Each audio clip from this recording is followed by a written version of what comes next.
my friends, and welcome back, everybody. I'm Tom, and the simulcast is on the air now from the Columbia Broadcasting System, CBS in Los Angeles. For D-Day, June 6, 1996, Jerry Seinfeld, the country's most popular television comedian, is on this program tonight, along with Calvin Trillin, our pal who writes for Time magazine, who has a wonderful book out on how his dad brought them to the United States from the Soviet Union many, many years ago and made them proud to be Americans. And if we have time at the end of tonight's show, thanks to Ken Crosby, who is the executive director of research for the simulcast, we've got some wonderful tape of Ed Murrow describing the invasion of Normandy 52 years ago today on June 6th of 1944. You know, we've hired a new guy here, Bruce McKay, who is now the producer of this program. Brought him back from the dead, so to speak. I've known this man for many, many years, and I love him as a brother. But he's been away from my operation now for a time, and I really needed to get him up to speed as to how we operate here at CBS. So I took him out today, and we took a look at the water tower. I haven't mentioned this for a long time. I said, now when you look up there, you'll notice that on the water tower, it does not say Bruce McKay. It says Tom Snyder. He said, what does that mean? I said, there's going to be a problem here. I know that for sure. I said, this means that if I tell you I would like something done a certain way, please honor my idiosyncrasy and just do it that way. He said, that's baloney. He said, hey, here's the name on the water tower. It doesn't mean anything. I said, okay, let's go inside. And I got some videotape that Michael Cullen, my associate, made last week in Central Florida. I said, now, Bruce, just take a look at this videotape. As you go through Central Florida, on highway whatever it is down there, take a look at how they revere the name on the water tower. If you put the videotape up, please. This is taken on Super 8 now, so it's going to be a little jumpy. This is a there's a highway. There's a highway right there in Florida. You noticed you could tell the cars were kind of slowing down as they went past just to check to see whose name was on the water tower. Now, here's another one, okay? Totally different style, right? Again, a totally different location, and here is still a third. And look at this. Even through the rain, the sleet, and the snow, the name Snyder on the water tower comes through. I said, McKay, never underestimate the power of the tower. Anyway, I want to get going early tonight because I do want to show you this Ed Murrow videotape from the invasion of Normandy back in June of 1944. So please enjoy Jerry Seinfeld tonight, and a little bit later on our friend Calvin Trillin, and as always, the magic of your calls on the toll-free highway of life. Why am I doing this? I'm praying.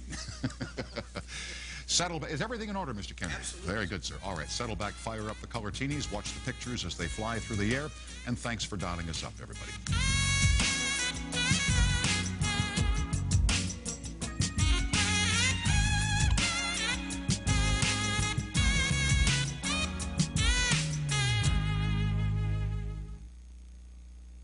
The New York Times has categorized Jerry Seinfeld's humor as keenly observed, carefully timed, contemplative humor about life's minutiae, people's foibles, and mankind's moments of angst.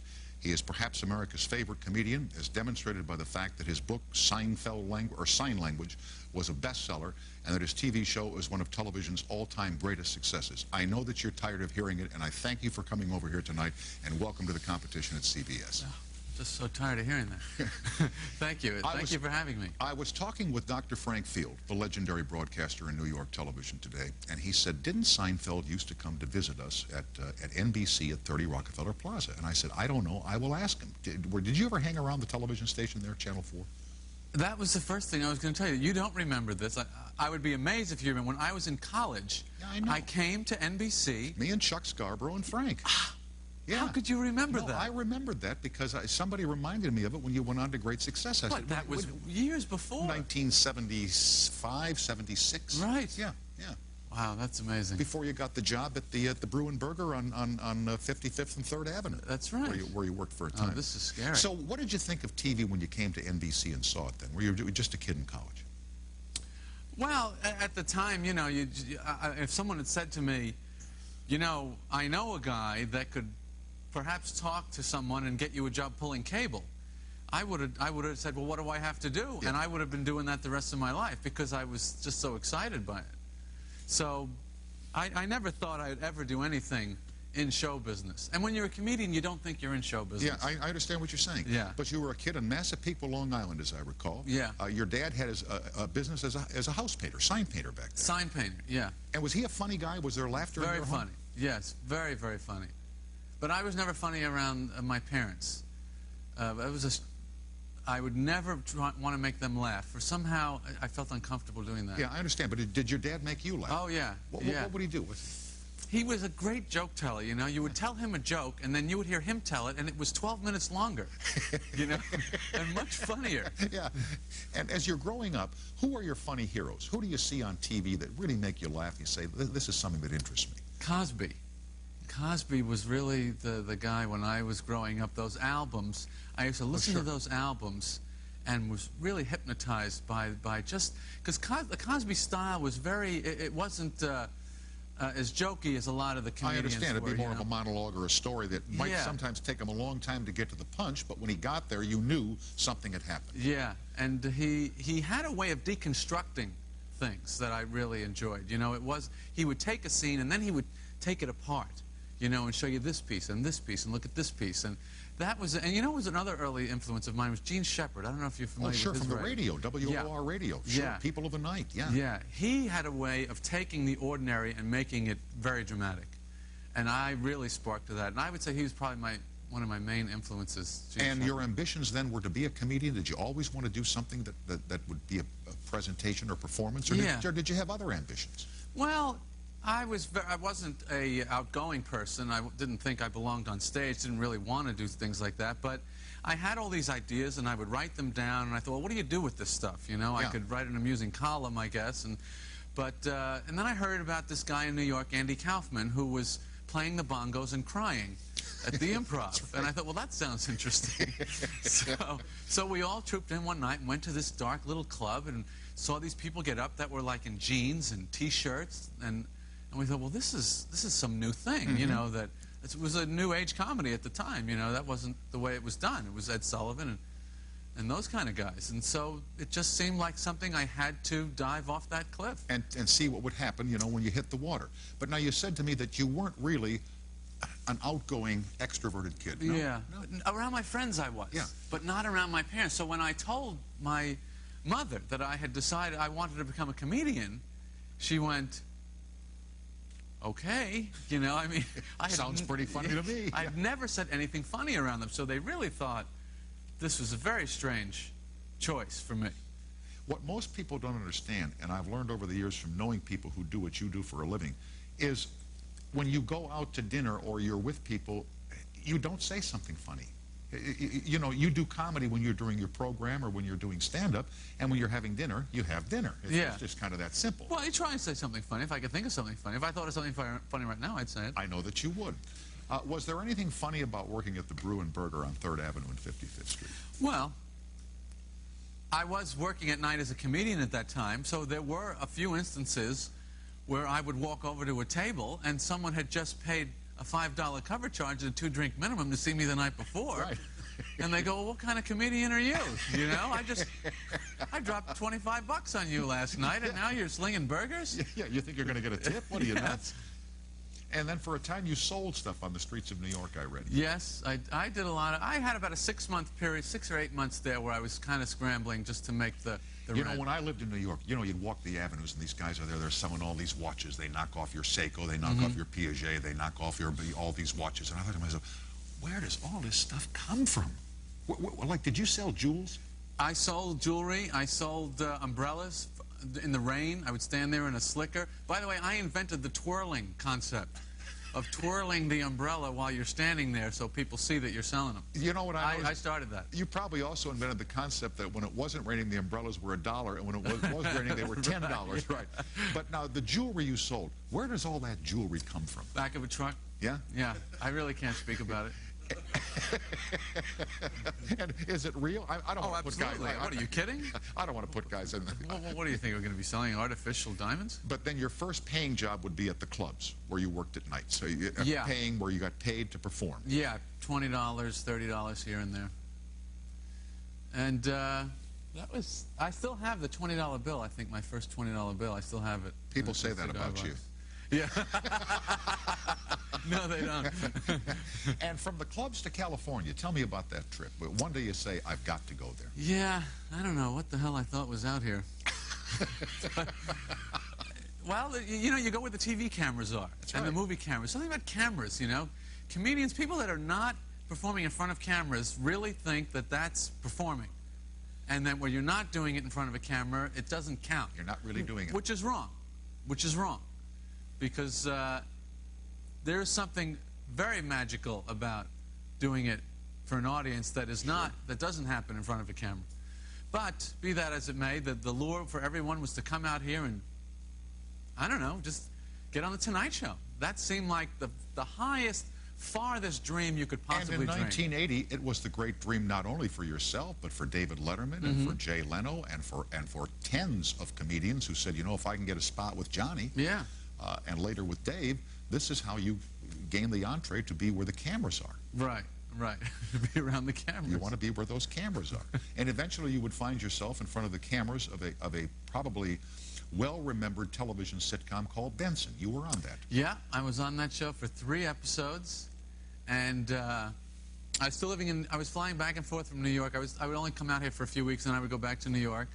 And I was fired from the show, unbeknownst to me, and flew out Sunday. Showed up for work Monday morning. How are you? Yeah. Sat down at my table there, and I see everyone's got a script. Where's my script? I don't see a script. Is there any reason I don't see a script? Yeah, where's the script? And the AD, you know. Associate director. Yeah. Calls you over, says, you're not on the show. And I said, well, then, I'm leaving.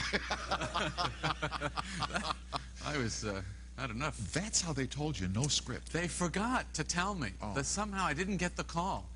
And, you know, you shower, you drive over there. It's very strange. So the other actors are looking at you, and they're going, you know, we killed you off. I know. But Jerry, can I tell you something? They never forget to call. They always call, believe me. Take it from one who's received a lot of calls, okay? The most brutal way I've ever seen it done, I used to work for a TV station in Georgia where they had a time clock. When you came in, you punched in to work. Even if you did the 11 o'clock news, you punched in. Or puppet theater, you punched in. And you knew that you weren't going on the air if you came in and your time card wasn't in the rack. And as you turned around, the personnel supervisor was there with your final check. He gave it to you, and you walked out the door. That's how you knew. But otherwise, they make the calls. Anyway, we will continue here with Jerry Seinfeld and you on the toll-free line. Jerry, of course, does his own television program. You can watch that. He's got sign language. You can buy that. And he's on the cover of the new TV Guide. You can pick that up as well. So fire up the color teenies and yes, sir. Watch the pictures as they fly through the air.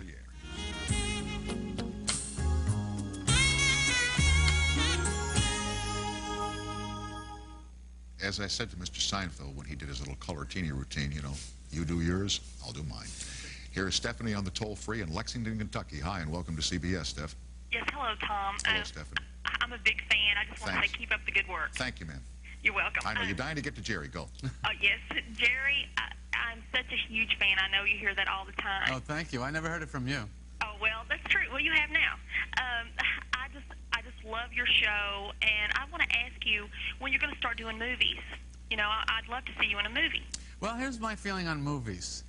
If you go to a bad movie, it's about 2.5 hours. If you make a bad movie, it's about 8 months.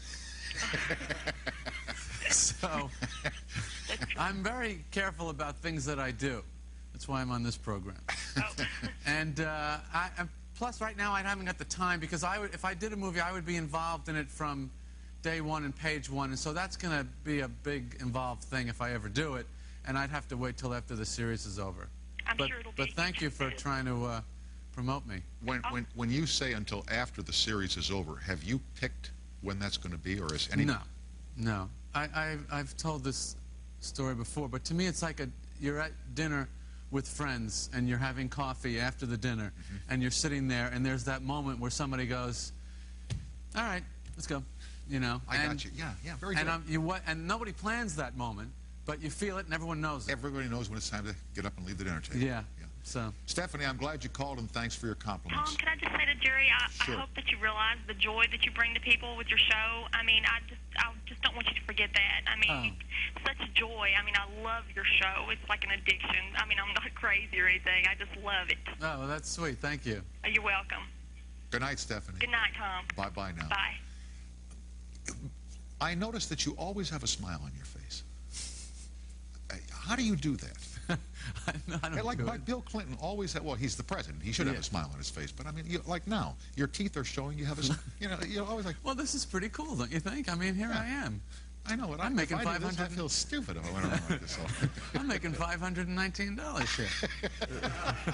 I'm making $565. Get my agent on the phone. What makes for funny? You were talking about Cosby and how you watched him deconstruct scenarios when he was doing his work that you liked. What makes for funny for Seinfeld? Well, for me, I only know my own thing, and that is rigorous analysis of really something that doesn't even deserve a second look. Right, I understand what you're saying. That's what's funny to me. I mean, I was talking in the dressing room to somebody about Mission Impossible, and I was saying I love how in movies, if you can dive in front of an explosion, you can ride it.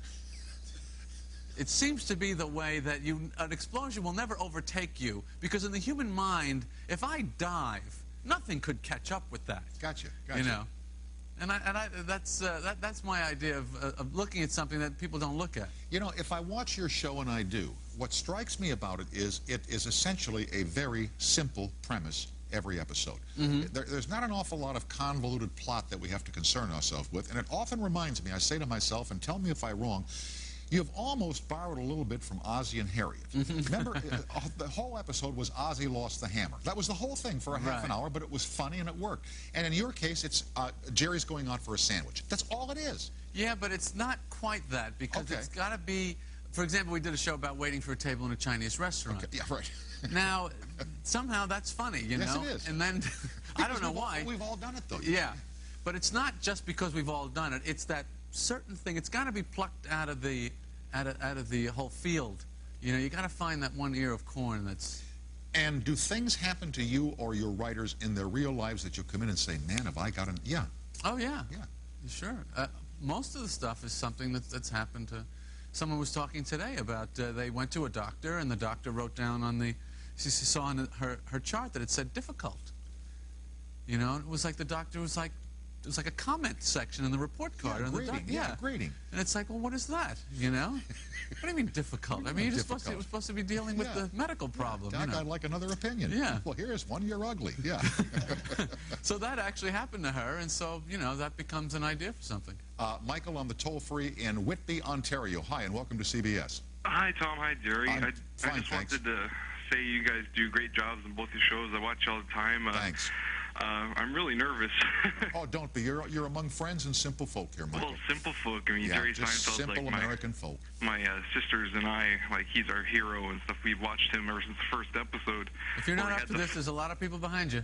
Well, no one except me and my sister remembers the funny big huge window you had in the old apartment, the original apartment, and that no one believes me ever that Kramer had like regular hair or nothing. So, I don't remember the big, huge window. I don't know what you mean by that. Now where you have the small window, there was a big, like, it had, like, it was like wood. And you know, Michael, I can't believe we're taking valuable television and radio network time to discuss the size of a window. Okay, well, my question was to Jerry, and I was going to ask him if he has a favorite issue of Superman or not. Because I know you're a big I like fan. the fist fight with Lex Luthor on the planet with the red sun. I don't know if you know that one. Well, yeah, but that's... Anything with the red sun, where he didn't have his powers, I liked him. Yeah. What did you think when they killed him a few years ago? It smacked of a little desperation, frankly. Oh, okay. Okay, I was just curious what you thought about that, because I know you're a big fan and stuff. Well, thanks a lot. Michael, you're good to be with us. Thank you, sir. Okay, thanks, Tom. I also like the Bizarro Superman. Do you remember that one? Sure do. The guy who was unshaven and his hair was messed up and he used bad grammar. My favorite was always I liked Superman. Methinks. Yeah, I liked Superman a lot, but I liked Captain Marvel because when Billy Batson, remember the kid who was the Cub reporter, he had to say Shazam before he could turn into Captain Marvel. You know, Clark just went in the John and took off his clothes. He was Superman. Right. That was it, you know, which from his mouth to God's ear. I'm told now in New York City there's something called the Seinfeld factor. I heard about this too today. This is people tell me that people in real estate now people will notice something that they think they've seen on your show, or it's near an area where your show has been done, and they will buy real estate based on its connection to the Seinfeld show. It's well, pretty amazing. The show has become kind of a focus point of the show, of the city, as opposed to the normal things, which is what is the crime and what's the economy. People saying, "Oh, this is where that show, the people from that show are." So it's that now. Yeah. Which is amazing. But just think, not only are you entertaining all of America and making NBC wealthier than they have any right to be, you're also helping sell real estate in New York City. Let's have something to fall back on. Jerry, we can't thank you enough. We will continue with Mr. Seinfeld here and you on the toll-free as time permits. We'll be right back after this break.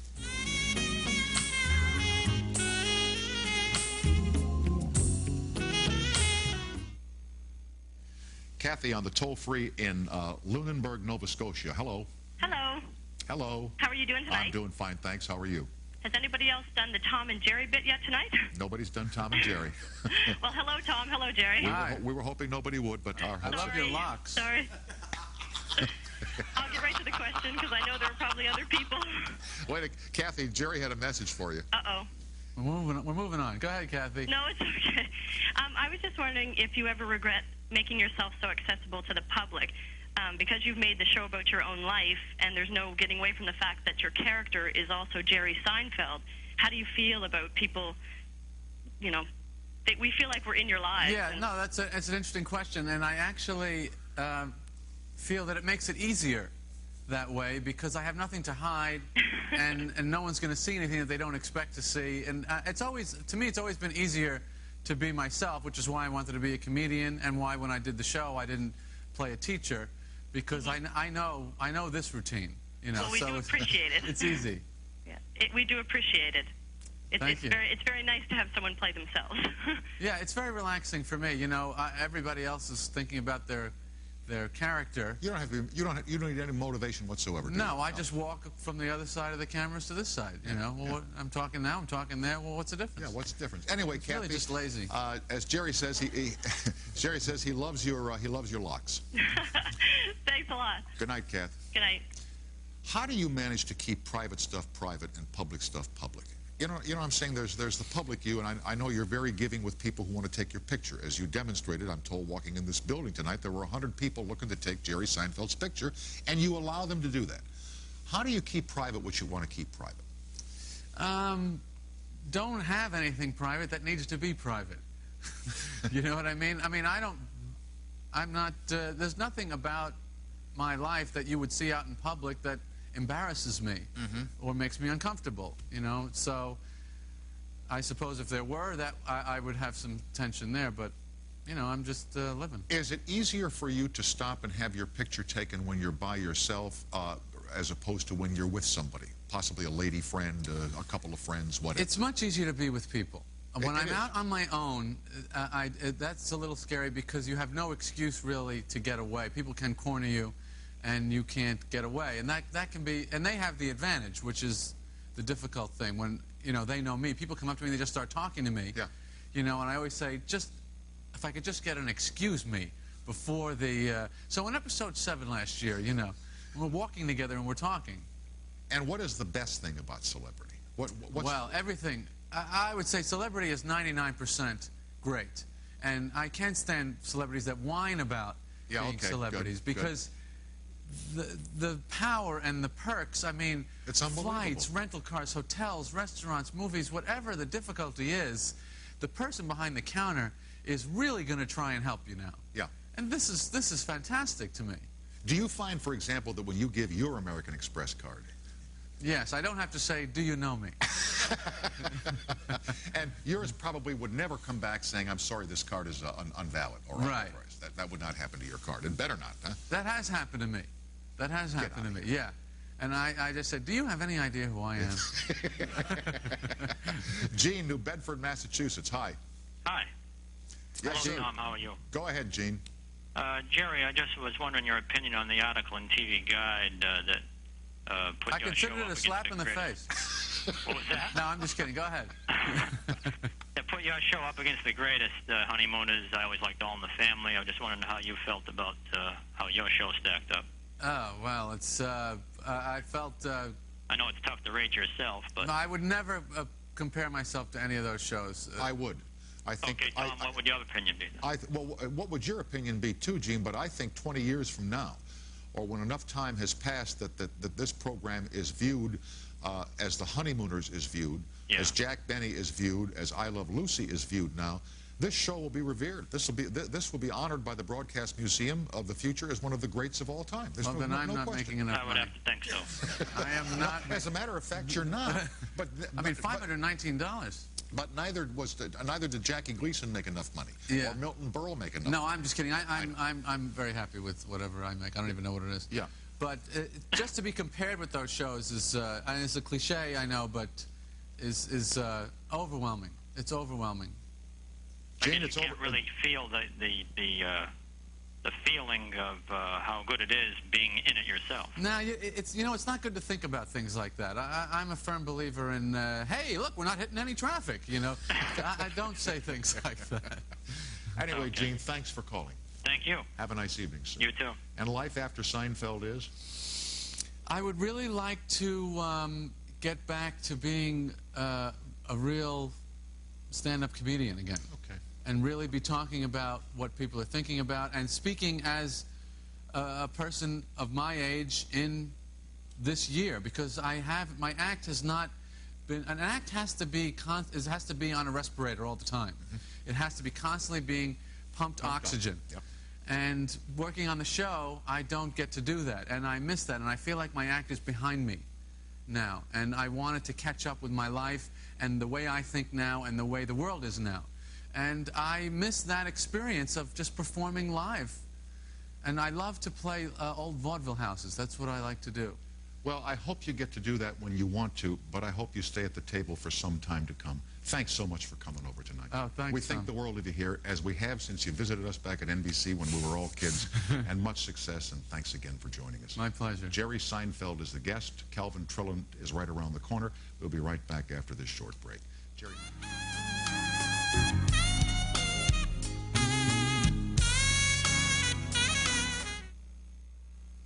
The writer Calvin Trillin's latest book is about his dad, an immigrant who taught his sons life's lessons, not with words but with actions.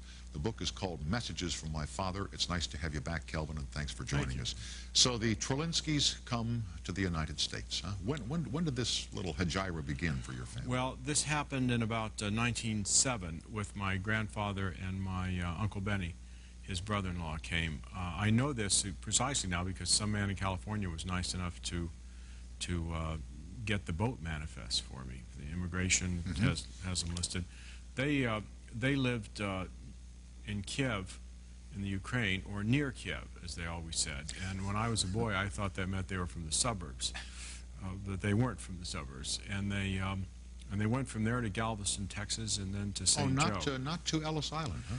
Our guys have never been in Ellis Island, no. Why weren't your guys ever there? Well, I didn't learn this until some years later. I was already married and left home a long time, and they never talked about it much. But I was reading a chapter in a book about how around the turn of the century, the German Jewish community in New York was kind of sitting pretty and very respectable and prosperous. And then this horde of Eastern European religious fanatics and various sorts of suburbanites came over and piled up on the Lower East Side. A lot of crime and all. And it said in the book that Jacob Schiff was so embarrassed by this. And who was he? He was a financier on Wall Street. Oh, big time. Big time guy. Oh, yeah, big time guy. And these people aren't coming in here anymore. That's right. Well, he rerouted. He gave a lot of money to something called the Galveston Project. They couldn't quite say just don't let him in because people were chasing him. Yeah. That rerouted a bunch of them to Galveston. The Galveston Project. Yeah. Yeah. Chosen for its yellow fever, I think, so they wouldn't clod up there. Although I have to say, Tom, that probably they have a different spin on this, the people who did it, than I'm sure they do. And then they arranged jobs in various places. And in my family, it was at St. Joe, Missouri. So that's where your dad went. Yeah, I was a little irritated when I wrote it. When I read it, I said, "Who is Jacob Schiff Yeah. to be embarrassed by my Uncle Benny Janowski?" Yeah. I mean, Jacob Schiff had, I mean, he hung around with E.H. Harriman, all these robber barons, and when it comes to 19th century rapacious capitalism, my family's hands are clean. Yeah, exactly. We'd have nothing to do with any of this So sort what of was stuff. the job arranged for your dad in St. Joe? Well, it was actually, my dad followed as an infant a couple of years later. I see. Okay. And this was his, I think that it was all in a cabinet-making factory, which, of course, most of them lasted about a weekend before they opened tiny grocery stores. I want to ask you about your dad's passion for convincing you how important it was for you to be an American. I mean, he fervently wanted you to embrace America and be American. Yeah, and it was very... And it was important for him. That It was, yeah, and it was...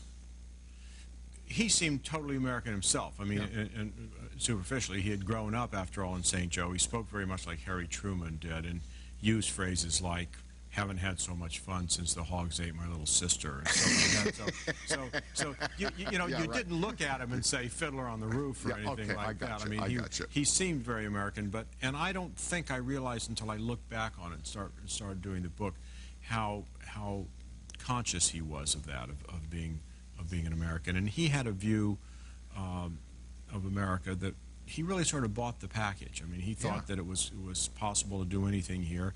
He hadn't been able to go to college, but he had read a book when he was a boy called Stover at Yale. It's one of these heroic books about a football player at Yale.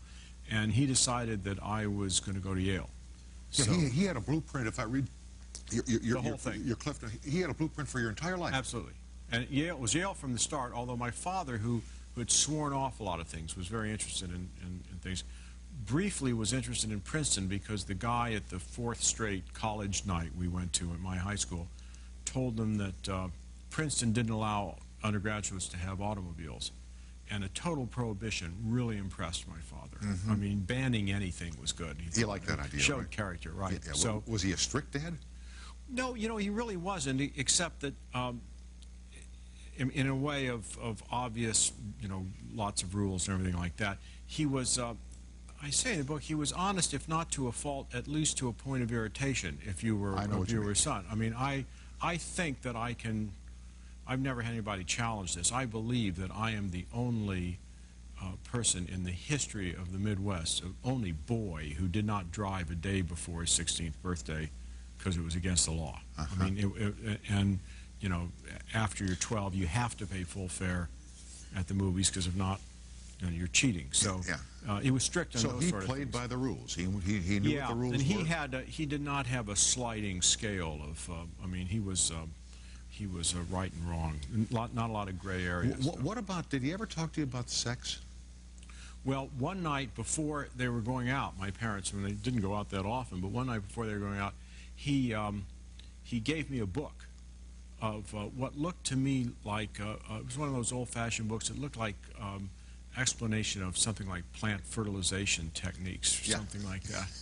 and then I think the next day he said, "Did you read the book?" I said, "Yeah, I mean I now kind of know how daffodils do it or something." You know, I didn't say that to him. I just said, "Yeah." And I gave it back to him, and that's pretty much our... That was it, huh? That was it. Yeah. And that was okay. Yeah, I mean, absolutely. It worked out. Absolutely. I think we had... you don't still have the book, do you? No, I sold the book. I gave it back to him. I don't know what he did with it. I think we had an idea that talking was a sort of female characteristic, and my father and I could get up. My father was a grocer, and he got up at 4 o'clock every morning to go to the city market to buy his produce. And once a summer, I would go with him, and I would get in the car, and it was a long way. Maybe for Kansas City, maybe 25 minutes or something. And we would drive the whole way, not say a word. Not say a word. And with no hostility or anything. No, just... You know, I said, you know, if my mother was in a car with someone who didn't say a word, she'd think the person was either pouting or expired. What's the matter? And she'd reach over and take his pulse or something. Think maybe he's gone. You know, we're going to start a new concept here on this show next week. What's that? We're just going to sit here and not say a word if we have guidance. In fact, this is an interesting. It's a whole new look in talk shows. I can see the. In fact, why don't we try when we come back after the break? We'll just sit here for 10 minutes. We'll just sit here. Look at each but other. in a quiet, pleasant way. Pleasant way, not say a word. Maybe we'll drink something. All right. Not saying a word.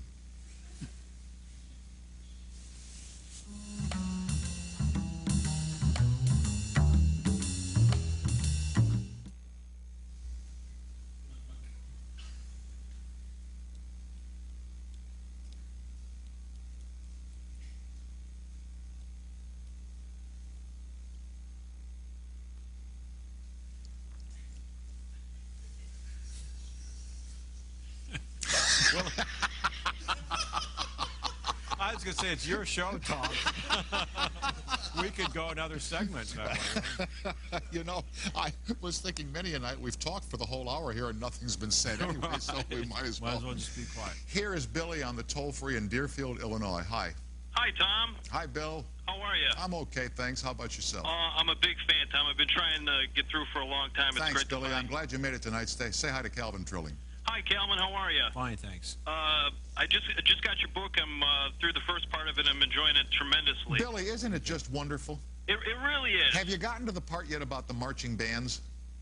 No, I have not. Well, then I won't have him tell the story while you're here. Go ahead. Ask your question, sir. Calvin, my question was, do you find yourself as strict with your children as your father was with you, with your upbringing? Well, I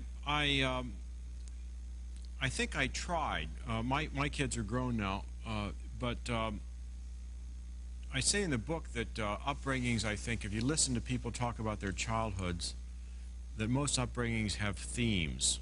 I mean, maybe this is a distinguished family and you must always live up to it, or as a theme, or we're miserable because your father deserted us. That's a theme. And when I thought about the theme I wanted my children's upbringing to have, and they grew up in Greenwich Village in completely different circumstances than I did, I realized that I didn't want it to be as different from my childhood as it seemed to be on the surface, and I thought the theme would be, despite all evidence to the contrary, you're being raised in Kansas City. So I was conscious of trying to be like my father. Whether I succeeded or not, I don't know. Enjoy the rest of the book, Bill, and thanks for calling us tonight. I will. Tom? Yes, sir. One other thing, too, just real quickly. We do a fundraiser. Is there any way you can wish happy anniversary to Weasel Boy Videos? Happy anniversary to Weasel Boy Videos. Tom, thanks. Love your show. Continued success to you. All right, young man, you too. Thank you. Bye, Calvin. Bye-bye. Goodbye. Weasel Boy Videos. They must have had one of those. They must have had one of those name companies that chooses names Holy to do that. Can you right? see the T-shirt? Huh? Yes. Listen, the marching bands. Your dad loved he had records. Yeah, he had a lot of. He loved John Philip Sousa, and a lot when we were little. Occasionally, when he put them on, occasionally they would set him to marching. Right around the house. Yeah, you couldn't request it. I mean, it just happened. Yeah. And he didn't march on command. And my sister and I would be in one room, and he would march around the house. And every time he came into that room, he would be marching in a different way. Yeah. Sometimes kind of a Groucho Marx, sometimes off to the side, sometimes hip hop. And never take any notice of us. We were just helpless with laughter. And then he would use curses like my dad did this. Like if somebody cut him off in traffic, he'd say, "May your children be born cross-eyed." I mean, stuff like that. Yeah.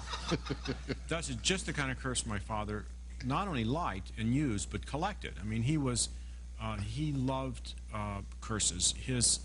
He loved that sort of "may you have an itch where it's impossible to scratch" sort of curse. And the best curse he ever collected, I think he felt, he used to go, he had sort of an odd way of going to Florida. Yeah, I'm really down to time. If you could just give me the curse. The curse was in one of those places where people argue in Florida with the butcher, "May you have an injury that is not covered by workman's compensation."